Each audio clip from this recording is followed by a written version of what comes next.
You are listening to a Pleasure podcast. For more from our Sex Podcast Collective, visit pleasurepodcasts.com.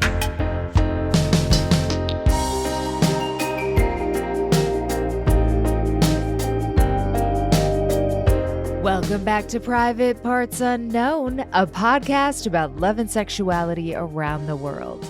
I'm Courtney Kocak, and today, privates, we are picking up the pieces and trying to put our hearts and our lives back together after losing a pet.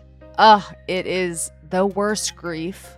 I know, because I lost my beloved Georgia in December. She was 14 years old. I had her for 13 years, and she had been my best friend during a really important growth period in my life. And I miss her so much. I miss her so much. So this series is really in her honor. But one of the things that really helped me shortly after Georgia passed away was discovering an Instagram account with the handle @honoringourAnimals. I can't remember exactly how I found the account, but I think Instagram just knew instantly I needed that content. Normally, I hate how much they spy on us, but in this case, I was genuinely grateful because I got so much reassurance and validation just from following this account, Honoring Our Animals. So when I started planning for the series, I knew right away that I wanted to interview Beth Bigler for this series on pet loss. And I have to tell you, she did not disappoint. Hi, I'm Beth Bigler, and I'm a pet loss grief counselor. So Beth and I had a super in-depth conversation. Obviously, it's not a counseling session, but Beth is clearly very good at her job. And just talking to her for this interview really helped me move through a lot of my Georgia grief, which is still ongoing. And I'm going to talk more about that next episode. But truly, this conversation helped me get over a big hump. We discussed so many different things. We talked about what pet loss counseling actually entails, the definition of disenfranchised grief, Beth's #1 euthanasia tip. You're going to want to hear this. How to talk to your kids about pet loss, how to know if you're ready for a new pet. That is a huge question. Obviously, the spiritual questions that death can bring up and ideas about the afterlife, etc. Navigating the lexicon of pet grief, including the rainbow bridge, how to be a good ally to others experiencing pet loss, and perhaps most importantly, how you can keep your deceased pet alive in your life. Seriously, she has so many fantastic tips. I cannot overhype this interview. It is the best. I know it's going to help you feel better if you're going through this. So let's get into it. I am so happy I found your Instagram. It came to me at just the right time because a month ago yesterday actually, my beloved Georgia passed, and it was just like the worst. And I knew it was going to be the worst, but then when it actually happens, you're like, oh my God. So I would love to start by just getting your story of how you got into this kind of work. Well, you mean like nobody wakes up in the morning and says, I want to grow up and become a pet loss grief counselor? Come on. Right. Well, certainly. I did not grow up thinking that. I grew up as sort of an artsy-fartsy kind of kid and was a writer and had a long career in film and television in Hollywood and New York and LA. So I definitely was not on the path for this.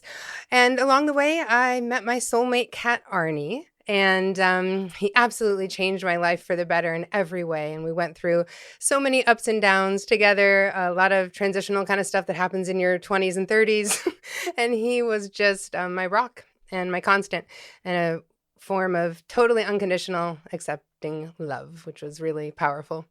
So he was only 11 years old when he got a 30-day prognosis on a really crappy cancer out of the blue. And I thought, oh, what am I going to do? I don't want to live in a world where Arnie isn't. And that's really how I felt. But I also knew there's probably help for this somewhere. And I was in LA. So, hey, there's got to be something in LA for this, right? Right. So I started doing some research, and there actually weren't a lot of people to help, but I did find one incredible woman, my mentor and hero. And she started working with me on anticipatory grief about this.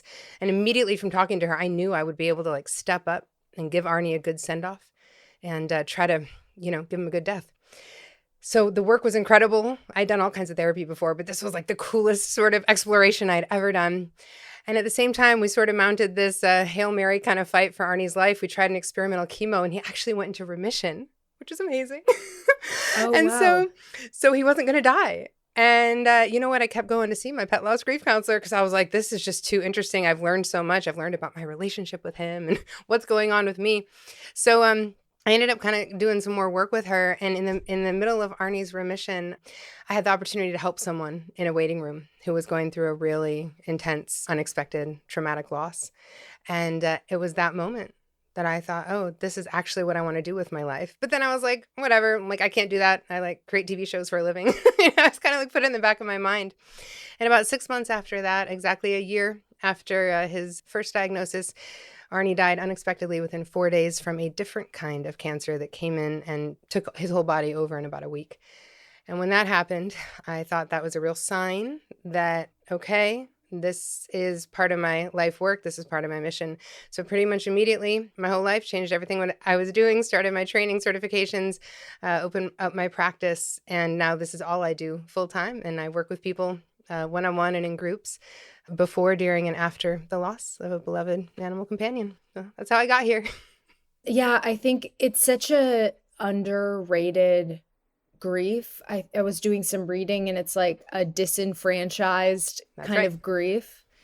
Yes. And so it's such important work. So tell the listeners, like, what exactly is pet grief counseling? And you're even a pet loss chaplain. Is that Yep. right? Chaplain, and I'm an end-of-life animal companion doula as well on the sort of anticipatory and end-of-life things. So yeah, I combine a lot of things into one. Like you said, this is a disenfranchised grief. And for those people listening who don't know what that means, it means a grief that isn't publicly recognized by society. We don't get days off work for pet loss typically. Some great companies do.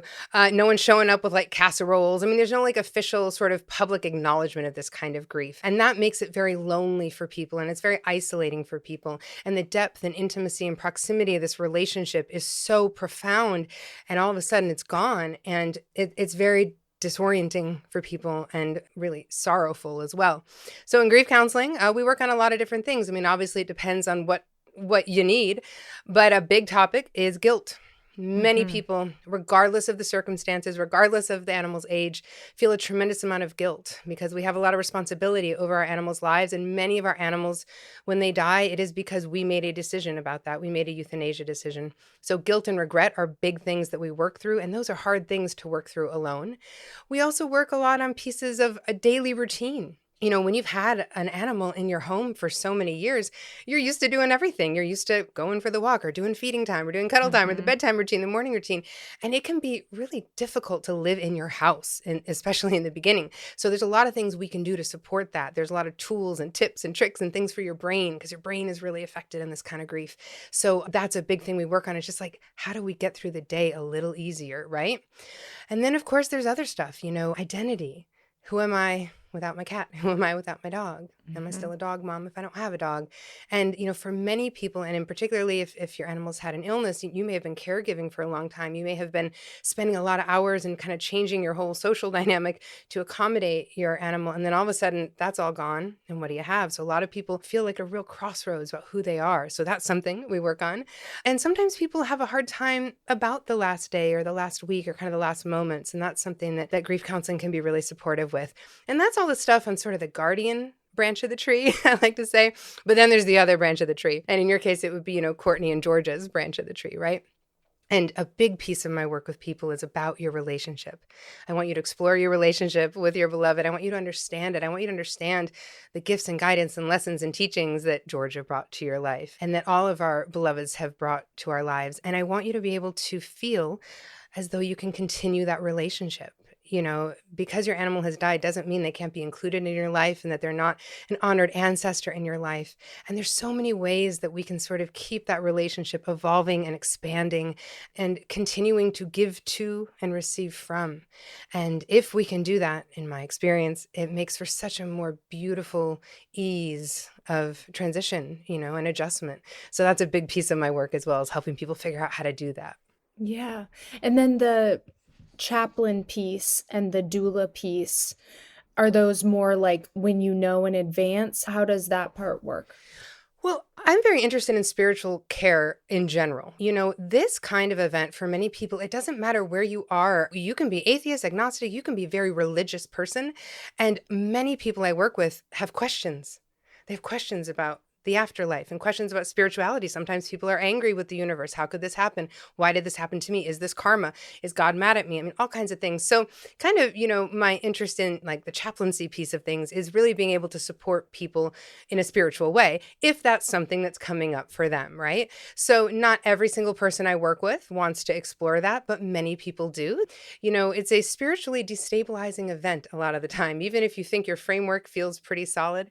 So I love to be able to support people kind of on that spiritual care piece. And of course, in anticipatory work too. Of course, we're thinking about what can we do to make this a spiritually fulfilling event, regardless of what your particular, flavor is for that. And the end of life doula thing, it really is about anticipatory. It's about helping people prepare for end of life.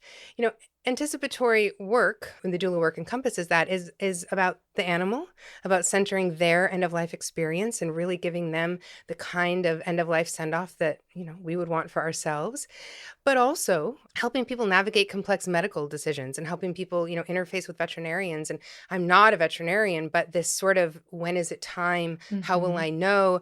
That kind of decision-making can just be really helpful to have someone there to help walk you through it and give you new questions to think about, questions to ask yourself beyond just kind of what the vet is going to tell you.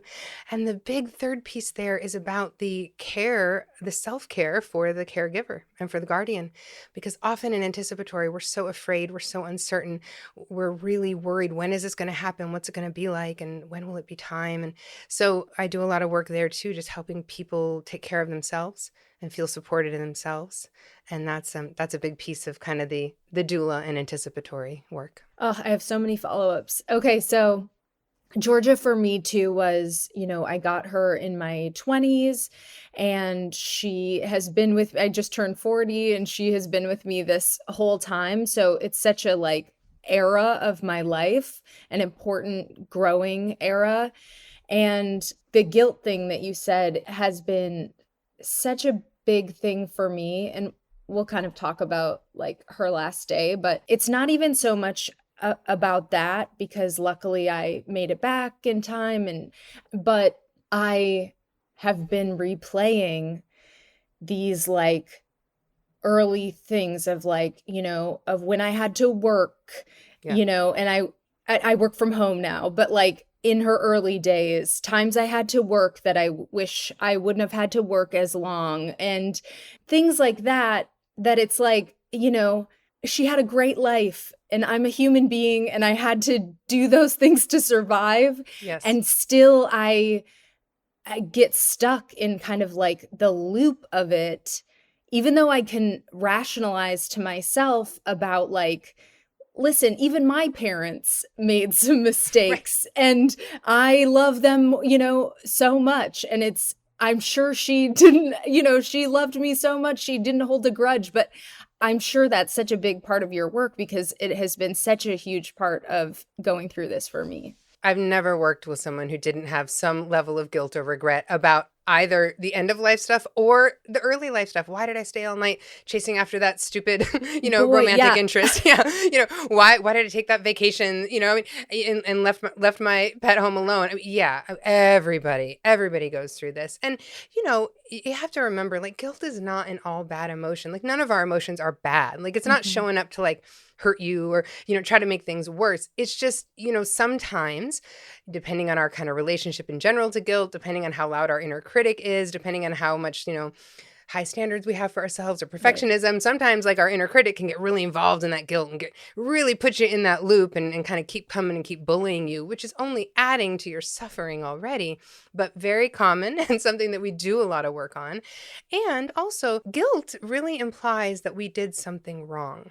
And sometimes there's guilty feelings showing up that are guilty feelings, but we don't necessarily have to believe them. They might be a little irrational. Like perhaps you didn't do anything wrong by working. You actually needed to work to survive, to provide for Georgia, keep her in the style to which she was accustomed, right? And so, we really want to check ourselves, like, did I harm here? Is this an actual harm or something I did wrong? Or was I trying to pay my bills and build my career so that I could have more time and space, So one powerful thing is always just checking in, like, I feel guilty, but do I need to believe that feeling, or was there no harm? I mean, like you said, Georgia, like, our animals' perception of time, as far as we know, it's pretty different. Like, they're very present, right? Yeah. They don't hold grudges. She's not sitting there being like, she's been gone at work for 7 hours and I'm sitting here by myself. I mean, I just, we don't think that's how they relate. Now, we relate that way. So it's also like trying to like remember time for them is quite different than it is for us. Yeah. And even the stuff that I'm like, yeah, I genuinely wish I would have done that thing differently. Like, you said chasing after the guy. Like, do I have a couple things like that where I wish it would have gone down differently, but I learned from those experiences. And so it's like very important to get out of the loop of like, and that defines me forever, or, Totally. And listen, one of the biggest things you can do is, when you get that thought coming in, like, why was I chasing after that one? Yeah. Which, me too. Think then, but what did I do? Okay, so that night I was out, like, being a fool, but what did I do with Georgia the next day? What did we do the next night? Like, and go back to like what I did do is so powerful, right? And then this reflection piece on, okay, I learned some things here. What will I do differently in the future? And to me, that's such a thank you, Georgia moment. Yeah. Right? Because she has brought you this lesson now, and knowing her and loving her, you might do some things differently in your next experience. And part of her mission and role was to help teach this to you. And that was like such the, being part of that era, I feel like she did that for me. Like she, in addition to other things in my life, but she was a huge part of my growth in like, how do I want to show up as a person? And it is like a moment of gratitude of like, thank you, Georgia. Like you really did. She helped me be a better version of myself. And like, that's awesome. But it's hard to always remember to reframe. Well, right. And look, we're going to have days where we are just going to kick ourselves down the stairs with our guilt too. And I don't mean that this is like a simple thing. I mean, really, it's why like a lot of people come to work with me, because we can dial it down. I tell people it's not realistic to like eradicate all your guilt, right? That's not real. But when I'm working with people, I think, okay, if we can kind of get these guilty feelings from like being a scorpion sting to kind of like a mosquito bite, like that's great. Even I have some stuff about Arnie's death that I wish had been different. I wish things could have gone differently. And I do think of them from time to time, but they don't clobber me. They don't, make me feel stuck. And so it's really a beautiful thing to be able to help people dial that down. And by the way, the byproduct of that work, if you do it, is that if you are someone who's a little hard on yourself about other things, you start to learn to be less hard on yourself in all parts of life, and bring in more self-compassion and bring in more tolerance for being an imperfect human. And, our animals fill that role for us a lot. They help us remember that, because we can come in and have a bad day and have done something, we shouldn't have done, and our animals are always looking at us like, you are the best. I love you. Right. And like, that is a big role that they fill, but they taught us well. We know how to receive that because of them. And so now we can build on that and learn how to give it to ourselves, even if we haven't been so strong at doing that before. Yeah.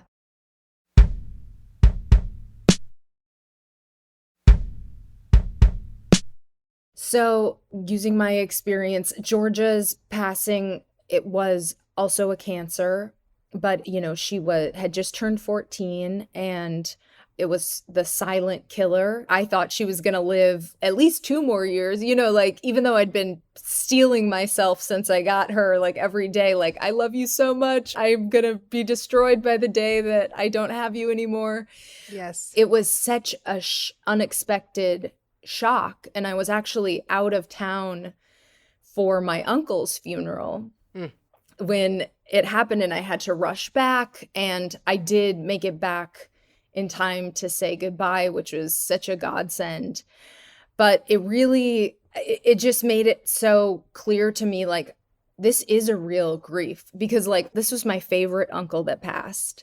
He lived in the same town as me growing up. We had so much time together. He was such an important figure to me. And when I got the call about Georgia, I left immediately. No disrespect to my uncle. Like, I love him. But like, I was like healed from that grief almost immediately, because I was like, oh, the Georgia grief is so strong. So I guess, does it surprise a lot of people that you work with that this is such the pet grief is so strong? Well, it makes a lot of them feel guilty. Makes a lot of them feel bad. So many people come to me, I feel so guilty. I feel worse about this than I did about my mom or my dad or my uncle, And so we gotta deal with that guilt too, right? Because that's another guilt. But, if you take a step back to think about it, right? And most of us don't. Most of us, because we grew up in this grief illiterate, death illiterate culture, and especially about animals, just a dog, only a cat kind of thing. Like, we still have a lot of that embedded in us culturally. But if you take a step back and think, wow, the intimacy of this relationship. We tell our animals things we would never tell a person. They see us in ways that no one would ever see us. They are such a witness, and they hold us in love and light and safe space all the time, 24/7. The proximity, I mean, they're there all the time. You saw Georgia more than you saw your uncle in life, right? And even with our parents, most people don't see their parents as often as they see their animals. Even people who have partners or children often, interact with their dog or cat or rat or bunny more times a day than the family members in their house, because of how it works out. And then, of course, the emotional piece, which I touched on earlier. When's the last time your dog ever lied to you? When's the last time your cat ever had an unrealistic expectation of the standards you should uphold? It's a very unconditional and accepting and loving relationship. And most of us, or many of us, or at least most of the people coming to me, didn't feel that always in life. And oftentimes our animals are helping reparent or heal wounds, fill cracks, things we never got before. And so when you think of it that way, it's like, well, of course, of course, it's a huge, profound loss. And yeah, not everyone has that relationship with their animals, or they have it with one animal and another animal, which I want to validate as totally okay. Like, Arnie was my favorite. I had another cat when Arnie died. And I was like mad that she was still here. Bless you, Zelda. I love you, Zelda. She just died in May. She was 19 years old. And she was a great cat, but she wasn't Arnie, So it even is different, when different animals are in your life. So I just like to validate for everybody. First of all, like, there's no point in even comparing. Like, we don't need to compare any grief experience next to each other. But I do like to validate for people, this loss feels big, it feels profound and deep, and that's okay. And if it does hurt worse than your human loss, that's okay too. That's very valid. And not everyone agrees with that, and that's all right. But if that's you, there's nothing weird about that. It actually makes a lot of sense. My partner and I were talking, and I was like, yeah, I mean, I'm going to be devastated when my mom passes, but I don't like sniff my mom and like cuddle my mom. It's like, that's not the relationship. Totally. Well, yeah. And that's such a good point. It's so tactile. Yeah. It's so physical with our animals, I mean, think of the physical intimacy with your beloved animal compared to like your mom or dad. It's just totally different, it's totally different. And by the way, your brain, I won't geek out too much about brain stuff, but I'm really interested in like how our brains work in grief, in particular with this grief. And we know that our neural pathways go down, our neurons, they're looking for all that tactile stuff. They're looking for that smell. That's also familiar. It's in a routine. So when you totally like end that, it's very hard on our brains, and it makes our grief get really weird and discombobulated. And like the kind of grief brain fog stuff people get with this grief is really intense, in large part because, all these pathways that have been laid down, they're just all gone.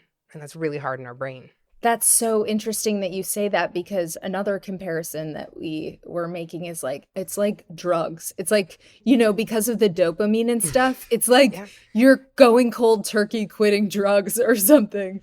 Yes, totally. You're totally right about that. And that's actually a big piece of the work I do with people about daily routine, is helping them with literally like figuring out like how can we support these pathways that are freaking out. And I use a lot of tactile stuff. And I'm very big on having people touch things, have tactile experiences, creating tactile experiences that will remind our brain of what was, right? It's not the same thing. We know, Georgia's not there, but if we can do some things to help your brain feel a tactile connection, it's very powerful to help our grief and have it be less of a shock, right? Because in so many ways, all we're doing is trying to adjust to this, integrate it. And your brain is like a big piece of that. So yeah, the tactile stuff is huge. And the drug thing is an apt metaphor, I would say, or comparison. So let's talk about euthanasia a little bit. I had never been through that experience before. I knew what it was, but I hadn't had any personal experience. And I guess I just never thought that I would have to make that decision even with her, because I was like, well, I will do whatever to keep her alive. I'll pay any amount of money or, like whatever. But it turned out that she had this cancer they call the silent killer, and there was like a 20% chance that they were gonna be able to operate. But after they did the further exam, they were like, she's not a surgical candidate. So I don't know. I hadn't put any thought into it before.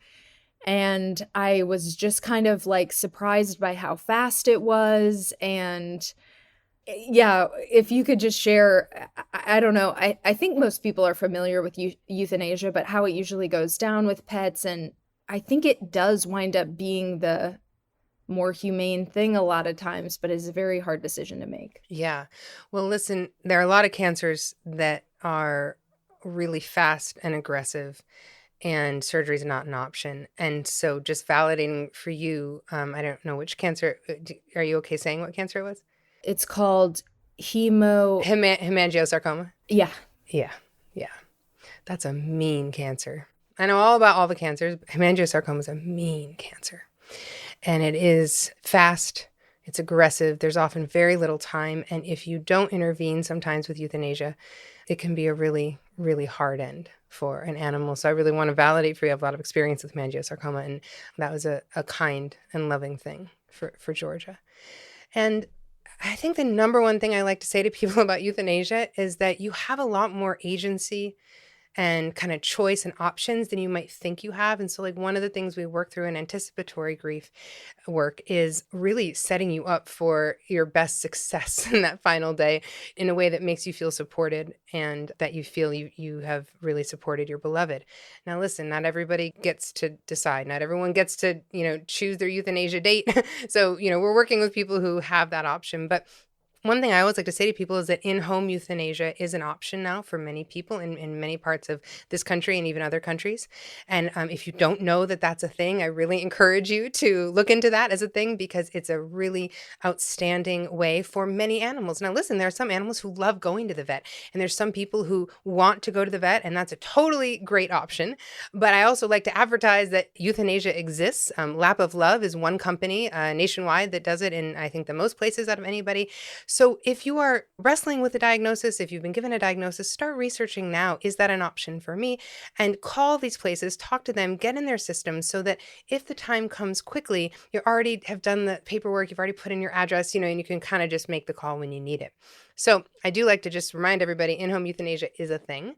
But in terms of, the actual process of euthanasia, I won't walk everyone through exactly everything that happens, but I do like to say, first of all, if there's anything you want, anything that would make it more comfortable, for example, do you want to bring a blanket, if you aren't at home, but if you're at home, you can do all kinds of things. You can build an altar, you can have toys there, you can have music playing, but you can do all that at the vet's office too, right? So, bring sacred items from that animal's life and have them there.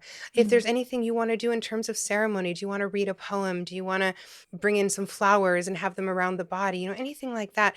Feel free to do those things, right? Just because it's an office environment doesn't mean you can't kind of make it a little more personal and comfortable. So I really like to just advocate for people, however you want to express in this or whatever agency you want to have, ask for what you want. If you want to hold or position your animal in a certain way, it's probably okay to do that, but ask and make sure. If you want to spend more time with your animal after they've been euthanized, do that. If you want to anoint your animal with some oils after they've died, just speak up for what feels right and supportive to you. And that's why I encourage people to think it out beforehand. What do you want? What might feel supportive? Let's put some things in place. In terms of the process itself, most veterinarians will explain it to you. But one thing that a lot of people don't know that I do like to say is that there are typically, not everywhere, but typically there are 2 shots. And there's one shot that has a sedative effect and the other shot is the final shot. So many people don't understand that sedative shot for many animals is really just kind of knocks them way out and they're not really present after that first shot. So I always like to tell people, if I can give one euthanasia tip, anything you want to say, anything you want to do, any moment of connection you want to have with your beloved, looking into their eyes where you feel like they're really, really there, do that before shot 1. Because for many people, they're very taken aback by how fast that first shot works. And then they feel like their animal's kind of not really with them anymore, even before the second shot. So that's one tip I would offer about euthanasia that many people aren't prepared for. That's a really good tip because, I had already kind of said everything before and, her breathing was getting a little more labored. So I was like, okay, let's go. But I was still totally shocked by how fast it was. And not everybody gets the chance. So this was lucky that I got to make it back and get to say the stuff. But I mean, Georgia was deaf, but she still knew. Yes. We always had that connection and I got to say everything I wanted to say to her. And this has still been so, so hard, but getting to say all that was amazing. Like it really helped me. And so I would just encourage anybody to spend those last minutes, like really Totally saying it all. And I would also add to that, say it all before. Say it days before, say it weeks before. Yeah. Sometimes when we get into that room, into that moment, and I had an experience like this that I talked about on Instagram with my community, where I had taken my cat Zelda in for a medical emergency, and I thought she was dying, and she wasn't, but I thought that, and I was so upset in that moment, I couldn't get any words out. Now me, I'm an expert. I am a pet loss grief counselor. I am a known, I'm on Instagram as a pet loss expert, right? And nevertheless, I couldn't get any words out. I was so scared. I was so afraid. I was frozen, and I had to give myself so much compassion around that. And I just want to validate for anybody who's listening who maybe did have a euthanasia experience where they couldn't maybe say all the things they wanted to say or they couldn't get the words out. I really want to reassure that your beloved knew you were there. They could feel you. They could smell you. They could sense you. So even if you didn't get out your perfect monologue, that's okay. You showed up. You were there. Also, it's not too late to say those things. So if anybody listening didn't get to say those things, go ahead, light a candle tonight, take a quiet moment and express some of those things on your heart that you would have liked to say. It's never too late to share those things with your beloved. Yeah. I read that a lot of people aren't there or like choose not to be in the room for euthanasia. I was kind of shocked by that. Well, yeah, it's not an easy thing to show up for. It's very hard for some people, and for some people being there can be harmful for them. It can be very traumatizing for them. And frankly, for some people, if they are there and they are in a state of chaos and, out of control, it may also create chaos for the animal. So, that's an interesting point. Yeah. Yeah. So, it's a deeply personal decision, and some people make that decision and feel very guilty about it afterward. Of course, I've worked with that a lot, but we have to, when we hear those stories, some people can be very judgmental. Like, how could you leave your animal? and there's this indignant thing that happens, but I've worked with so many beautiful, loving, compassionate, wonderful people who, for whatever reason, they just couldn't. Yeah. And that is okay.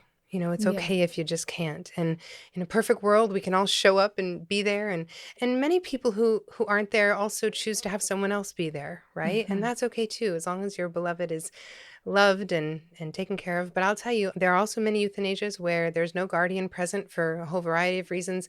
And I have seen so much care and tenderness with the veterinarians who are present, with the veterinary techs who are present, and animals are treated with real dignity and love. So even if you aren't able to be there, every instance I know of, every time I've been present for a situation like that, there is a lot of love for your beloved, even if you couldn't be there. Yeah. The techs were, with one exception, very amazing. And they let us be with her afterward. I was like, I almost wanted to take her body home, but I was like, just able to keep petting her and touch her ears and just have those final moments, which was really nice for me. And yes, I totally understand. It is personal. I was just shocked when I read that. I was like, wow, I was so desperate to be there that I couldn't imagine not. Totally. And many people feel that way. But, I've been doing this long enough to know that there are circumstances where it might be harmful to the animal or the guardian to be there. And that's also very valid. If that's your situation. So yeah, before I started doing this work, I probably would have been like, I can't imagine not like wanting to be in the room, but there's a lot of complexity around death for people. There's a lot of complexity around this kind of death. And so much of the time, the circumstances leading up to this can be so hard and people have been through so much. And for some people, this is just a really tough moment that feels hard to participate in.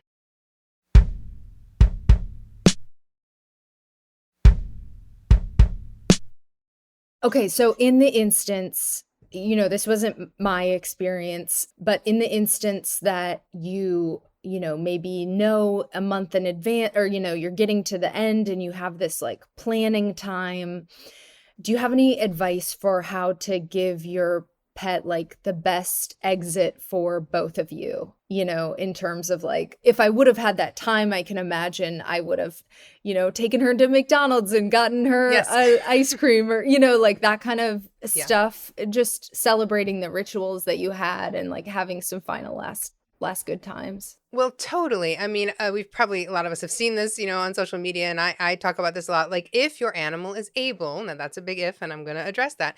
Yeah, doing like a bucket list. A lot of people have like a bucket list, an end of life bucket list. Go to all your favorite places, see all your favorite things, see your favorite people, have all the treats, right? That is super fun. And many people love documenting that and creating it and really enjoying that time. So bucket lists are great.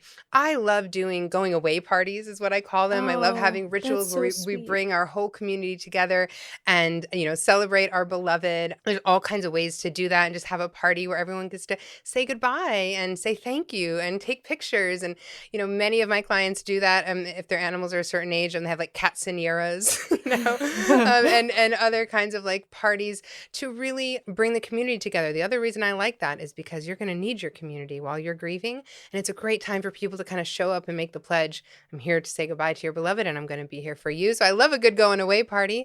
But I also like to stress that many animals are not in a condition to be doing a lot of active things. And if that's going on for you, that's okay too. You can still do rituals, have quiet moments.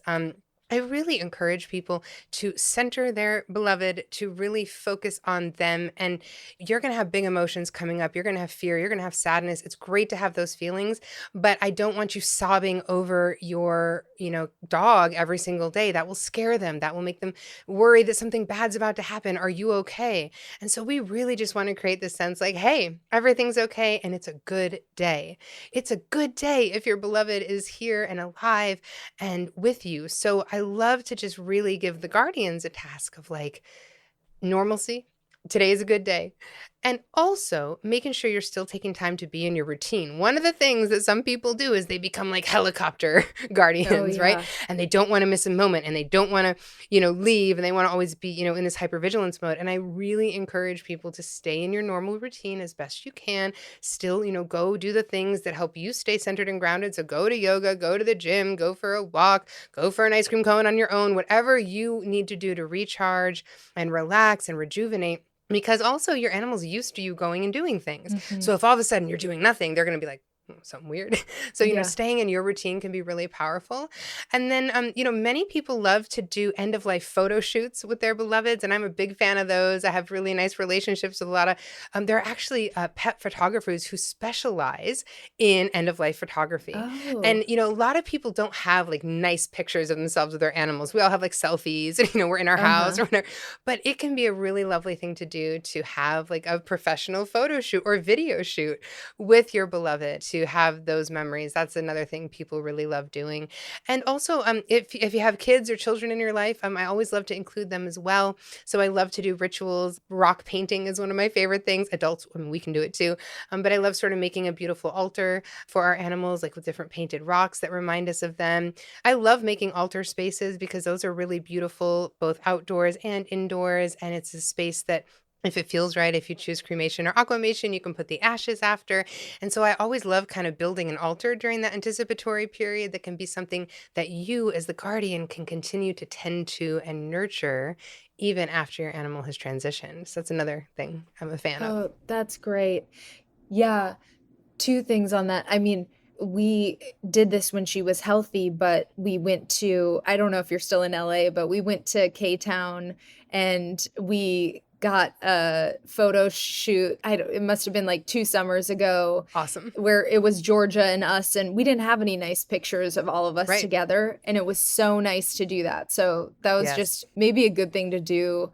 Anytime. Anytime when they're healthy too. Totally. But something that was awesome that really helped me, that was just because my friend is great, but I think anyone could replicate, is she sent a plant. She sent these money tree plants, and a little candle came with it.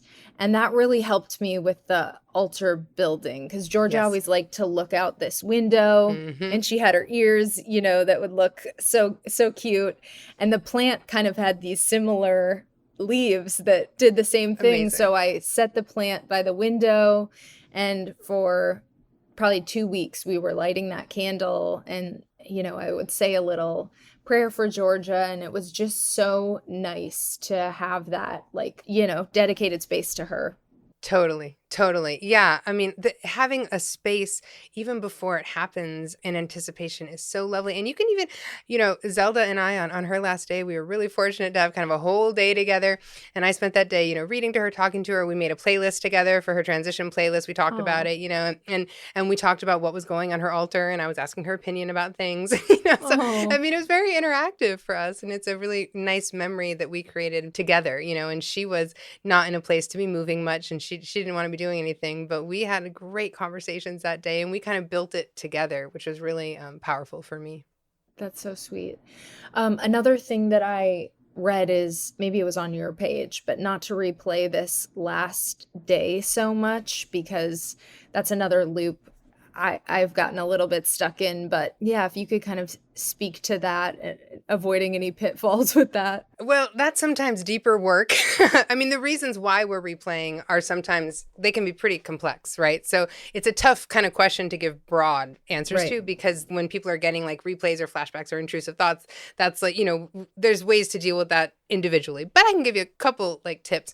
Yeah, one of the posts on Instagram that people really love is, I have a graphic that says, your pet's story is more than their last day. Yes. And that's a reminder for all of us. Now, what our brain is doing when it's going to those last day moments and those replays, it is, believe it or not, trying to sort of help you. It's trying to help you understand this was a very out of the ordinary event. So it's like, it's trying to be like, oh, what happened and what would we do differently? I mean, it's kind of trying to learn from it. And, it's trying to adjust to all of it. And it's trying to be like, hey, this big thing happened. Like, see me. It's trying to get validated. So again, your brain's not out to get you, but sometimes, and again, this goes into like, is there guilt? Is there other things happening? We can get really stuck in that, and it can get really intrusive, and it can get in the way of our grief. It can get in the way of us, moving through this and building our connection and all that. So again, there's a lot of deeper kind of level work on it. But one of the things is that just to keep in mind a balance for your brain. So if you notice your brain is going to the end a lot, or to certain sad memories or sounds or images a lot, every time one of those happens, really, I encourage you to say out loud, because speaking out loud is very powerful for our brain, an opposite of whatever that Oh. image is. So like for me, there's the cough. Arnie had a cough at the very end of his life that was hard for me. And so sometimes, if that cough would come up, I would immediately just say, and then I think about the times when the hummingbirds would come to the feeder and Arnie would chatter, and just like chat with those hummingbirds all day long. I just thought he was in deep conversation with them, and he'd get up on his back legs and he'd like paw out the window to see the hummingbirds. And right. And literally that's what I would say out loud to myself, which is an opposite story of the cough, right? The cough, the cough was a moment for Arnie, but like that moment with the hummingbirds was so much louder and more beautiful and stronger, right? So talking out loud is very powerful in grief, but one intervention I really like there is to just immediately tell a story, tell the opposite, tell the image, and talk for as long as you need to talk for that cough or whatever the repetitive image is to dial down. Another thing I love is writing about your pet's life. Again, the idea of bringing in more balance, like, right, if your brain is taking up this much space with the last day, we got to bring in this much space about the rest of the days. I encourage everyone to count up the number of days roughly, if you know them, that you spent with your beloved. It's such a great exercise. My number for Arnie is 4,475. Oh, I haven't done Zelda's. I got to do Zelda's. But, I spent 4,475 approximate days with Arnie. And like, we had one really hard, sad, bad day at the end. And you know what? It wasn't even a bad, sad day. It was a sad day because he transitioned, but it was a great day because we got to be together. So all those days were good. A project I did on my personal social media before I was doing this work, right when Arnie died, is I did this A Good Day with Arnie project. So I would just go back through my photos from any day, from any year, and write about why any of those days were a good day. But see, that was me just trying to balance out my brain so that, January 13th is his transition anniversary. January 13th was a tough day, but all these other days were awesome and they were funny and they were filled with joy and laughter and lessons and gratitudes. So I encourage everybody to just write more and speak more about their animal's life if they're experiencing those flashbacks, and tell people, text people memories. I love having a jar in your house where when you come inside and when you come home from work or you walk by the jar, you got some index cards there and you just write down a little note or a memory. Or you can even do those on the back of little photographs. You can print out little 4x4s or like 2x3 photographs and just write a little memory or note and put them all in the jar. And then you decide on what day is significant to you to kind of read all those memories. And if you have other people living in your house, invite them to contribute. If someone comes over who knew your beloved, invite them to contribute. And so we are constantly reminding ourselves about our beloved's life and what they loved and what their passions were and what their shenanigans were and what their deep gifts for us were. And the more that we bring their life back into our minds, the quieter that some of that replay can become. Oh, those are so good. Yeah. But also, if you are really struggling too with kind of those intrusive thoughts and flashbacks and all of that, that's a great moment to check out a therapist or a grief counselor or somebody, who can really kind of work with you. Same thing with the guilt, because this is the kind of stuff that can get people really stuck. And that's really frustrating in grief. So definitely always reach out for professional support on those kinds of things. But there's a lot we can do on our own, bringing in the life. The more we bring in the life, the more power we take away from the pain of the end. Yeah. I love counting up the days. And we said that too, like Georgia had 12 bad hours, but like there were so many good days, and countering those negative memories with the positive is so powerful. I love that. And I got to tell you, Courtney, just looping back to the guilt thing real quick, that's something I do with my clients sometimes, is if they're feeling guilty about an incident. We've all, maybe not everyone, but myself included, have like spoken harshly. Like, when my cat Zelda, she was 19, she had a lot of problems. I'd get frustrated sometimes and I'd say something, oh, hurry up, something. Yeah. And I calculate for my clients sometimes, okay, so you had like a 5-second thing where you just said something you wish you hadn't said. How much is that 5 seconds in terms of the entirety of their life? Yeah. And I do that math sometimes. It's like 0.00006 millionth percentage of their life, and we are so hard on ourselves. We are so sometimes hard on like what I didn't do or what I didn't do perfectly. But when we really look at the big scope of all these days and hours, years we spent with our beloveds, it's a beautiful story of a life well lived, even if there's a couple little tiny blips here and there that we wish could be different. So it's a powerful thing in guilt too, thinking about the duration.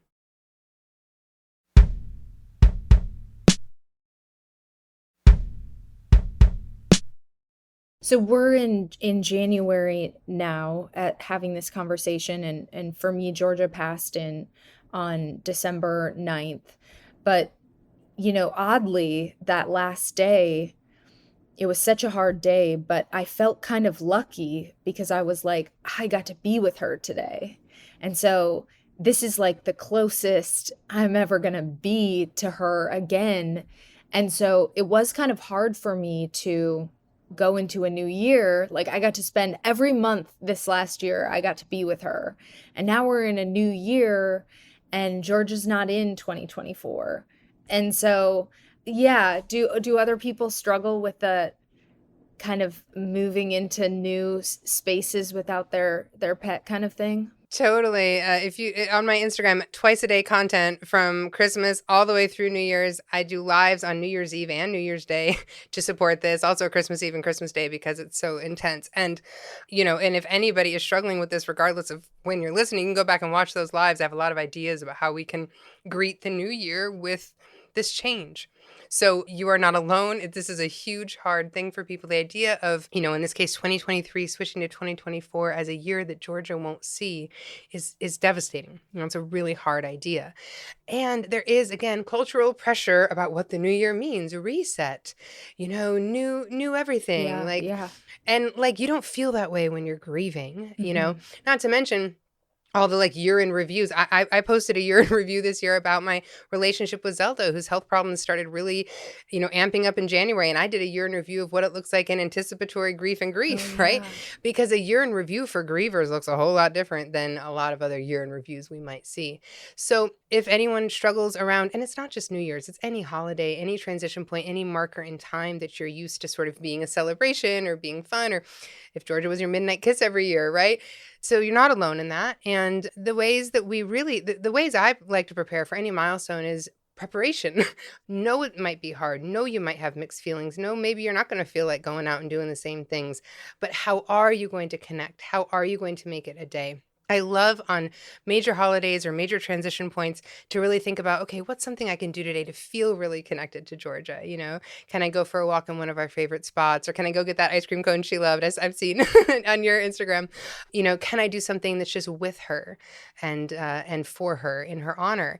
Can I do something else that sort of recognizes her that other people will see, whether that's a post on social media or whether that's I'm going to have dinner with my partner and we're going to eat all her favorite foods or whatever it is? Can I do something that is shared with another? And can I also maybe do an act of kindness, or can I do something in her legacy, in her honor, make a donation or do a volunteer work, or just buy coffee for the person behind me in line and say it's from Georgia, whatever that is. Doing something for others is really powerful. And also on these big milestone days where you have a lot of mixed feelings, just doing something nice for yourself. Is there something you could do for you that would just be soothing or comforting or supportive, or maybe something you've been waiting to do that you haven't done yet? Take good care of yourself on these big milestone days too, and just allow yourself to feel however it feels. With the holidays in particular, or anniversaries of any kind, adoption day anniversaries, gotcha day anniversaries, or birthdays, your beloved's birthday, your birthday, big feelings can come up. So I always like to say, prepare. Let's prepare some things we can do to feel like we're connecting in and honoring. And then if you feel like you don't want to get out of bed all day, that's okay too. Your plans can change. So we want to be prepared, but not rigid in how we move through these big days. Yeah, normally I'm just kind of a perfectionist, like you mentioned earlier, and I can be really hard on myself. But when she passed, it was one of the few times where I was just like, you know what?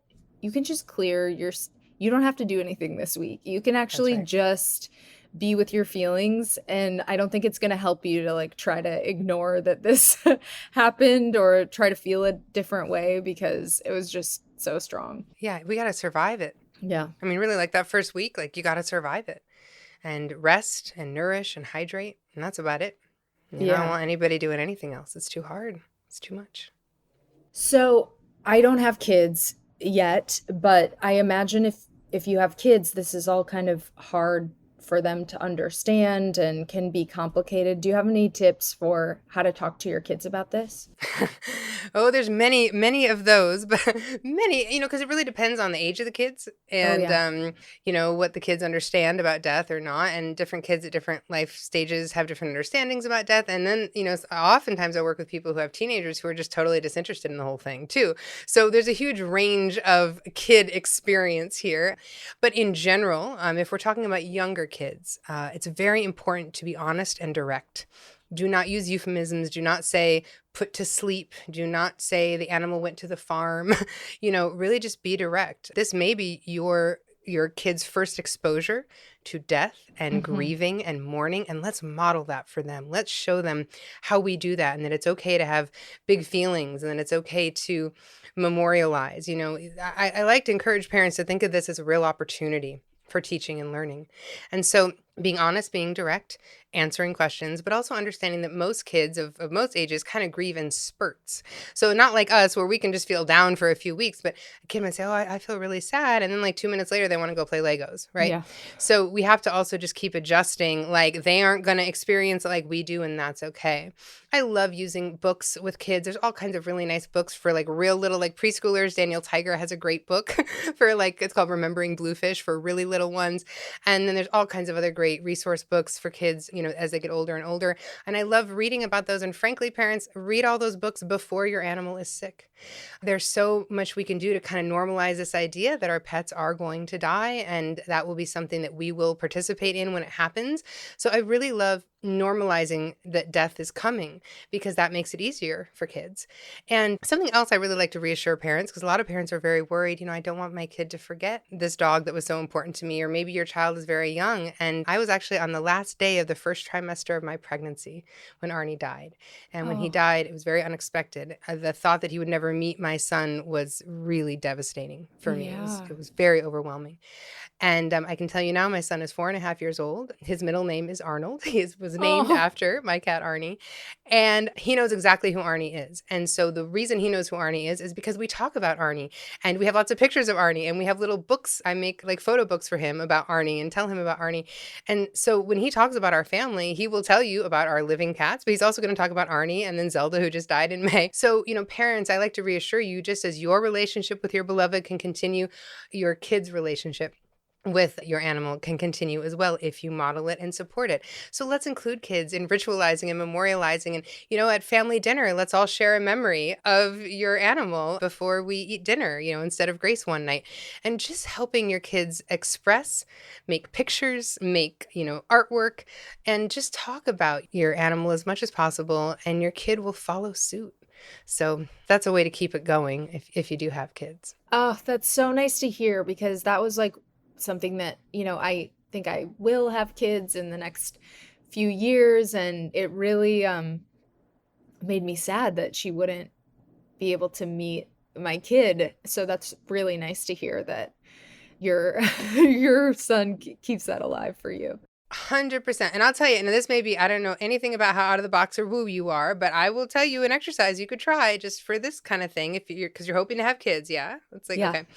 So I would get a journal, dedicated journal just for this purpose. And I would make it a journal where you write to Georgia and you write to your unborn, kind of figured out child and start introducing them to each other.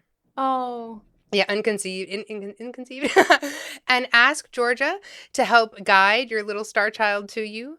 Welcome your child to you. Say, hey, we're ready. We're inviting you in, or maybe not yet, but, and start building their relationship through this writing. You may be surprised at how good it feels. You can already start introducing them to each other, telling stories about each other, and kind of creating this invitation to your child, your future children to come in, and also creating an invitation for Georgia to sort of help be part of that process, if that feels right to you. Might be too woo, but hey, I like to try everything, so give it a go.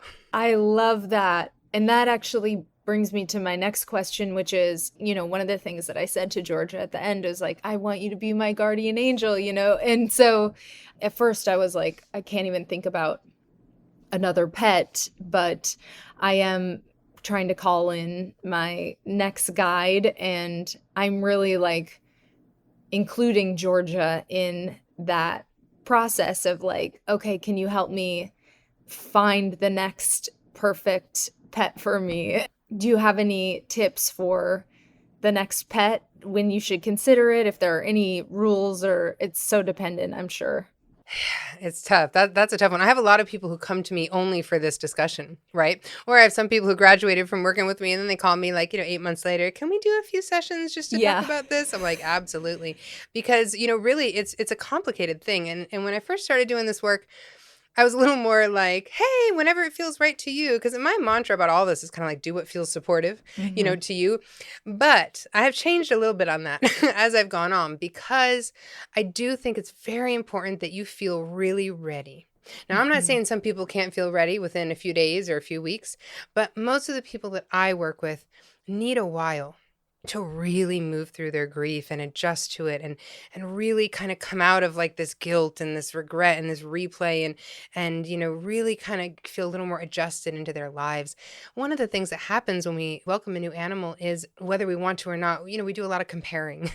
And oftentimes we're so hoping that our new family member is going to have the traits of our former family member, and oftentimes it doesn't work that way. I really try to say to everybody, you have to be ready that your next animal is going to be a 180 from your last animal. And you mentally have to be ready for that. So if you had a super snuggler and that's what you're going for, you can try to set yourself up for that. But what if you get a cat or a dog that doesn't want to be touched, right? Or what if you get, you loved hiking with your last dog? And what if your new dog is just not into hiking? What's that going to be like?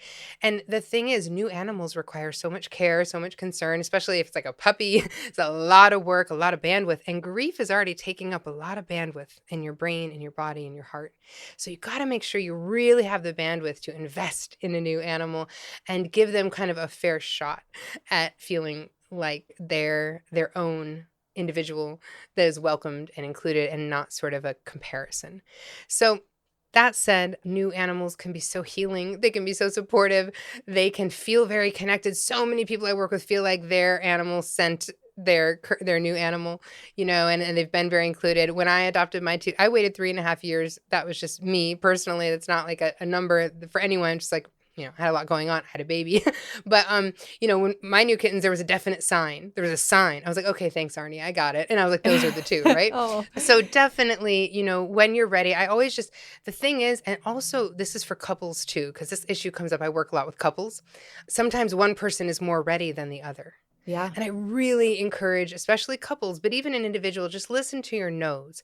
If you're kind of like, I don't know, like kind of somewhat no, somewhat yes, really listen to your no's, check those out and see what they are. And maybe we let the no win for a little while we still have the no's. But caveat, is it a no or is it grief? Because you cannot welcome a new animal without getting a little bit of lump in your throat.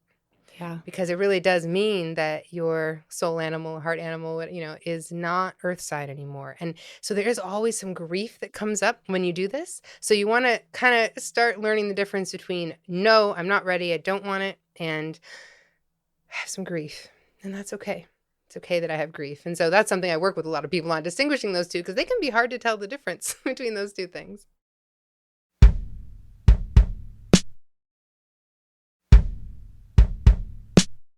One thing I saw on your page that totally resonated with me is this idea, so many people talk about the rainbow bridge, and it is not a thing that speaks to me really. And you had pointed that out in one of your posts, that like that isn't necessarily for everyone. So maybe if you could just speak to that a little bit, because I was like, oh, I feel so seen by this. That was so not my thing. Totally. I mean, look, first of all, for all of us, like I said earlier, the spiritual questions, the afterlife stuff that comes up, this is a very hard thing. It's a hard topic. And what has happened is, so my understanding of the history of the Rainbow Bridge, real quick, is like, it was actually like a poem that was written, and I believe it was written in response to certain churches saying that animals could not go to heaven. So the people that didn't like that, in those, my understanding, is that they responded with this poem to be like, well, our animals aren't allowed to go to heaven, but so here's this other place they can go. I think that is, it's kind of like, it's like a murky origin story, but that's kind of my understanding, which makes sense if you read the poem. But the problem with it is that now it's like everywhere. And it's like the thing everyone says, because frankly, we have nothing else to say about pet loss, which is really, my mission in life is like normalize, validate, and empower people about pet loss grief. And we're doing so much better. It's getting better. But we have a huge cultural shift to make on this. And one of the issues around all of this is our lexicon, right? Our words around this are so crappy. Like, it's just, there's so many terrible like ways we say things about, like, even pet loss grief. Why do we have to say pet loss grief? Nobody says widow grief or child loss grief, but we always call it like pet loss grief because we have to somehow like remind people that if it's a pet loss, there's grief attached, right? Even that is like so annoying, but I digress. Rainbow Bridge, it's just become a thing because we have nothing else. We have nothing else better going on. Like we have no other, phrases. So it's become a thing that like now if you have an animal die and people send something, which, it's great if you got people in your life that want to send you something, it's probably going to have a rainbow on it or have a Rainbow Bridge poem attached to it. And for some people, it's just like deeply offensive. It doesn't resonate. It's not aligned with their spiritual beliefs. They may not even know what their spiritual beliefs right now. Now they're getting this thing that your animal's like waiting for you on a bridge somewhere. So it's super complicated. So all I like to say about it is this. And by the way, I poll my audience all the time on this on Instagram. And it's interesting. Ever since when I started my Instagram, no matter how big or small my audience has ever been, it's kind of always been the same. About 50% of the people in my Instagram audience, they're cool with it. They like it. Like it resonates with them. And then there's 50% who either hate it or don't resonate with it or, find it offensive, whatever it is. And if it doesn't resonate with you, that's cool. Let's find something that does resonate. And I'm a big believer that this is a very individual experience, and how our relationships evolve with our beloveds are an individual experience, and what our spiritual beliefs are super personal. So if it doesn't resonate with you, that's cool. You're not doing anything wrong. But I think a big lesson, Courtney, and it's a thing like I want everyone listening to really think about, this lexicon problem is like, don't talk about the Rainbow Bridge to someone unless they have already said it to you. Oh. And this is a big thing, a pet loss. Like if anyone is an ally out there who's like, how do I show up better and support people? Listen to what they say. So for example, if you say to me, Courtney, I was Georgia's dog mom, right? Like, is that something you say, by the way? Yeah. Making it up. Okay. Yeah. So I'm Georgia's dog mom. So then I can say to you, Courtney, you are an awesome dog mom to Georgia, and you always will be. Because it's okay if I say that. But there's some people who get like offended by the phrase dog mom, or they don't like the idea of like calling their animal like fur baby. Like that's a big one. So like if you're grieving and you don't like the word fur baby, I'm like, I'm so sorry about your fur baby. I have just offended you, right? Uh-huh. So with the Rainbow Bridge, I always like to say to people, okay, so if like someone makes a social media post and it says, I'm thinking of Georgia at the Rainbow Bridge today. Like if you've okayed that for me, then I can weigh in the comment and be like, love you so much. Thinking of you, Georgia at the Rainbow Bridge. And I can send you a thing with a Rainbow Bridge on it. But if you don't talk about the Rainbow Bridge, I should not be commenting about the Rainbow Bridge because you have not said that's where you're identifying. And that's a big thing in general with grief. It's a huge thing with pet grief. So if someone doesn't bring up the Rainbow Bridge, don't bring it up to them. That's my advice. Oh my gosh. Okay, so you've given us so much amazing advice. I am trying to keep Georgia alive in 2024. And like I said, I've had a friend who has been awesome about this. So I guess a great place to end would just be, how can you do that for yourself? And how can people, allies and friends in your life and loved ones help you keep that connection going with your pet as you, get further and further from, because to me, my love for Georgia is like not going anywhere. So it's not about like trying to move past it. Yes, maybe some of the negative feelings, but I very much want to keep her alive. So what are good ways to keep honoring her as time goes on? Totally. Well, again, deeply personal question, right? Because everything like resonates differently for everyone. But, you said my love isn't going anywhere. It absolutely is going somewhere, Courtney. It's going to Georgia and it's receiving from Georgia, right? So we have to first like embrace this idea. And I mean this when I say it. I really do. So Arnie died almost exactly 5 years ago at the time we're recording this. I feel closer to him today than I did the day he died. Our relationship has evolved and expanded. We are in total collaboration together. And this is possible. And this is the thing with my clients that like, I want everyone who works with me to leave feeling like that's what they have. So how do we do it? Well, one of the things is we're just intentional about it. And I call this intentional connection. And we find ways to keep them included all the time. And so like for me, like naming my son's middle name after him was like very important because now he's included in our family. A thing I've popularized that people love is that every single time I go to Starbucks or I go to a restaurant with my name or anything, I use Arnie's name to get the coffee. And I use Zelda's too sometimes. So next time you're at Starbucks, use your animal's name. You know why? They're going to call out your beloved's name in a room full of people and your heart is going to leap out of your chest because is there any other name better in the world than Georgia? No. So use Georgia's name everywhere you can. When you make a restaurant reservation, when you're out on the beach, you write her name in the sand, take a picture, keep using her name. And that's for allies too. Always use their name. Bring up people's beloveds. They want to think about it. They want to talk about it. If you got any pictures, send a picture. If you don't have any pictures as an ally, pull some pictures off the social media and send them over and say, I just love this picture of Georgia. She looks so happy with her ice cream cone, right? So keep involving and including the animal in people's lives.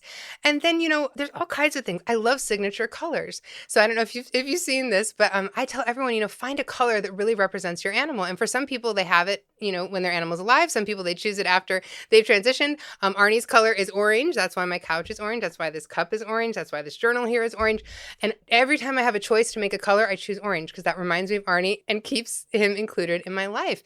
And people ask about it or talk about it if they comment on, I'm wearing something orange. I'm like, oh yeah, that's for Arnie. And then I get to talk about it, right? So, there's all kinds of little different ways. And for many people, like different animals become representation. So like one of my clients has a cat who is always sending her ladybugs as a sign. So now she gets like ladybug stuff and that reminds her of her cat. So really just finding ways to keep them included and then making very intentional choices about connecting with them and whether that's writing letters to them or whether that's doing memories with them. Or I just made a post the other day about, like literally when I pump gas, when I'm at the gas pump, I'm waiting for the gas to go in the car, I just close my eyes and I connect in with Arnie. I just think about him. We hang out for a second. Or every time I get to an appointment, I got a couple minutes before I have to go in. We hang out together. Collaboration. What are you going to do in 2024 to collaborate with Georgia? What are the projects you're going to work on? What are the things you're going to do together? She can be a huge force in your life for motivation and inspiration. What's she going to help you do? To me, when I'm working with people, every day I'm showing up with Arnie and we're doing it together. And so it's a mindset of like, hey, we're still doing the thing. Talk out loud to your animal. Talk out loud to her. Ask her for advice. Ask her to help you release whatever's stuck up inside you. Keep the conversation going. Keep the laughter going. And really, if you just keep including them all the time, even at holidays, include them in the family toast. Include a place for them at the table. Whatever feels right to you. And again, this is deeply personal. Keep them included just as you would if they were here. And you will be amazed at how good it feels. You can continue to give, you can continue to receive, and you can continue your relationship forever. Oh, wonderful. Thank you so much, Beth. This has been so helpful. If anyone is listening and struggling with pet loss, how can they learn about your work and stay in touch with you and follow your wonderful Instagram? Yeah, totally. Everybody come over to my Instagram. It's at Honoring Our Animals. And I have so much going on over there. Every month I do a monthly memorial service live. And you can submit your beloved's name and your name, and I will read your name with your beloved's in a memorial service. I've been doing that every month for going on 2 years now. It's a beautiful time to come together as a community and have your beloved recognized. Also, from there, you can get to my website, which is honoringouranimals.com. I have a weekly newsletter you can subscribe to for both anticipatory and post-loss grief to give you some inspiration, tips, tools, the kind of stuff we talked about here today. That's a really great way to just kind of get a weekly sort of dose of, hey, here's some things I can do and try today to move through this. And then, of course, if you want to work with me, reach out. I love to work with people. I work with people one-on-one. I work with people in small groups. I have a lot of different ways I do that. So I would love to, help you move through this. This is a tough thing, and you don't have to go it alone, and you don't have to be ashamed because you're hurting. A lot of people are like, I feel weird. I'm so broken up. It's an animal. And I hope that if you've been listening today, you understand I get it. I get it. I know how much it hurts and I know how bad you feel. And there's a lot we can do to help you move through it. So feel free to get in touch anytime. And I'd love to support you. Oh my goodness. Thank you to Beth Bigler. Beth, I cannot thank you enough. That conversation came at the perfect time for me. It helped me so much. I know it is going to help other people.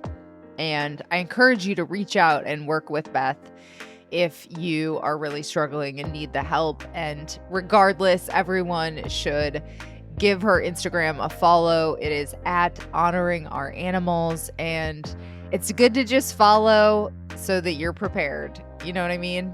And thank you for tuning into this episode of Private Parts Unknown. Stay tuned right here because I have got another episode about pet loss, part 3, coming your way next week. For the latest episodes, look down and make sure you're following us on your favorite podcast player now. On most apps, it's like a follow or a subscribe button. On Spotify, I think you also have to hit the bell button. To stay in touch between episodes, follow me at Courtney Kocak, that is Kocak, on Instagram and Twitter. And follow the show at Private Parts Unknown on Instagram and at Private Parts Un on Twitter. And hey, privates, I am shamelessly trying to hit the top 1% on OnlyFans always and forever. So if you are interested in a Playboy-style peek behind the podcast, you can subscribe to my OnlyFans account. It is just onlyfans.com/CocoPeepShow. It is a very horny way for you to help support the show, and I really appreciate it. So if you are interested, join me. It is onlyfans.com/CocoPeepShow. And subscribe to the Private Parts Unknown YouTube channel for the video version of a bunch of episodes, including this one very soon.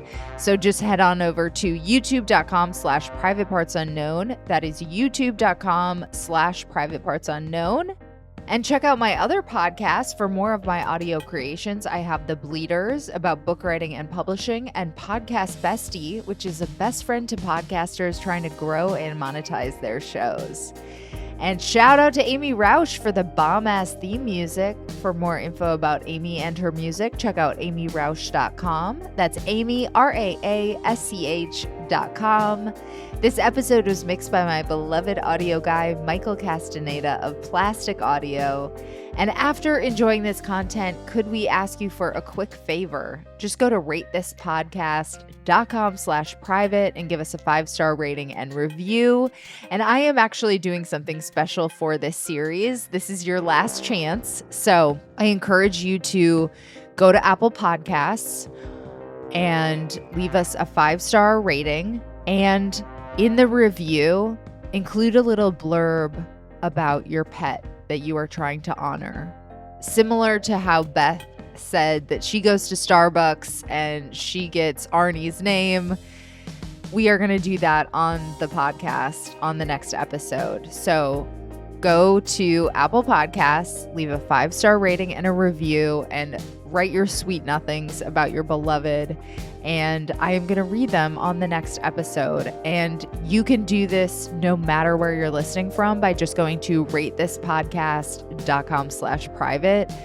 I truly cannot wait to hear from you. So I think these tributes are going to be really beautiful. And there is one more way you can help support the show. We are now on the Fountain app. So if you are listening on Fountain or another V4V platform and you get value from this show, you can support us by sending a boostagram or sending some sats for streaming. You can even send a comment along with your boost. And I have to say, those are my favorite messages to get because they come with a little bit of money. Thank you so much for sticking with me until the end. Until next time, stay curious and keep exploring. Love you, privates.